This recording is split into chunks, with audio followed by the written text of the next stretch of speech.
Assalamualaikum warahmatullahi wabarakatuh.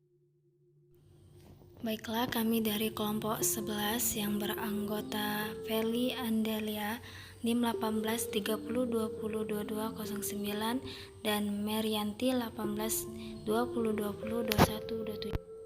Kami akan membahas tentang konsep dan tata cara persewaan. Pengertian ijaro atau sewa menyewa.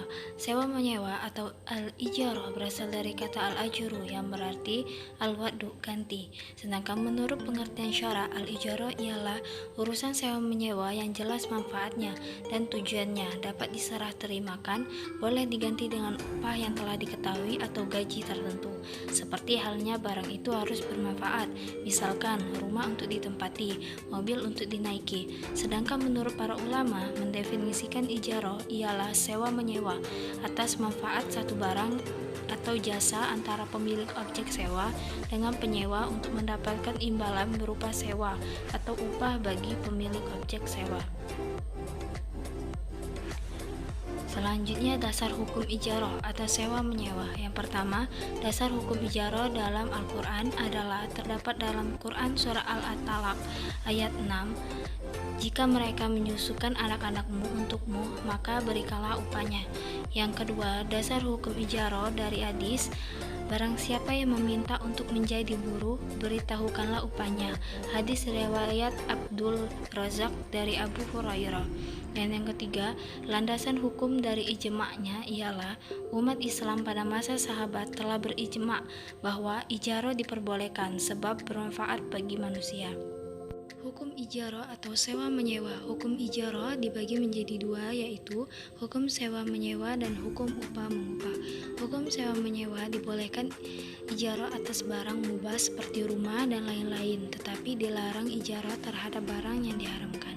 Sedangkan hukum upah mengupah terbagi menjadi dua, yaitu ijaro khusus dan ijaro mustasrik. Ijaro khusus yaitu ijaro yang dilakukan seseorang yang disewa tenaga atau keahliannya secara khusus oleh penyewa untuk waktu tertentu, dan hukumnya dia tidak boleh melakukan pekerjaan lain kecuali pekerjaan atau hukum atau jasa tersebut untuk penyewa tersebut. Contoh, pembantu rumah tangga. Kedua, ijaro mustahrik, yaitu ijaro yang dilakukan secara bersama-sama atau melalui kerjasama. Hukumnya boleh bekerja sama dengan orang lain. Contoh, penjahit.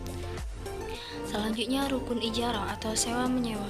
Rukun ijaro menurut ulama Hanafiyah adalah ijab dan kabul, antara lain dengan menggunakan kalimat al-ijaro, al-istijar, al-iktira, dan al-ikrah. Adapun menurut jumhur ulama, rukun ijaro ada 4. Yang pertama, orang yang berakal. Yang kedua, sikot akad. Yang ketiga, upah. Dan yang keempat, manfaat. Selanjutnya, syarat sah ijaroh. Yang pertama, kerelaan dari dua pihak yang melakukan akad ijaroh tersebut. Yang kedua, mengetahui manfaat dengan sempurna barang yang diakadkan sehingga mencegah terjadinya perselisihan. 3. Kegunaan dari barang tersebut. 4. Kemanfaatan benda dibolehkan menurut syarat. Kelima, objek transaksi akad itu atau barangnya dapat dimanfaatkan kegunaannya menurut kriteria dan realita. Adapun macam-macam sewa menyewa. Yang pertama bersifat manfaat, yang kedua bersifat pekerjaan. Bersifat manfaat yaitu yang disebut juga sewa menyewa, akadnya adalah manfaat dari suatu benda. Sedangkan bersifat pekerjaan yaitu yang bersifat upah mengupah, objek akadnya adalah amal atau pekerjaan seseorang. Adapun berakhirnya suatu akad. Akad dapat berakhir dengan pembatalan, meninggal dunia, atau tanpa adanya izin dalam akad mauquf, yaitu ditangguhkan. Akad dapat dibatalkan menurut para ahli fikih. Yang pertama, berakhirnya masa akad apabila mempunyai masa tenggang waktu. Yang kedua, dibatalkan oleh pihak berakad. Yang ketiga, tidak dilaksanakan oleh salah satu pihak. Dan yang keempat, salah satu pihak meninggal dunia. Demikianlah penjelasan dari kelompok 11. Wassalamualaikum warahmatullahi wabarakatuh.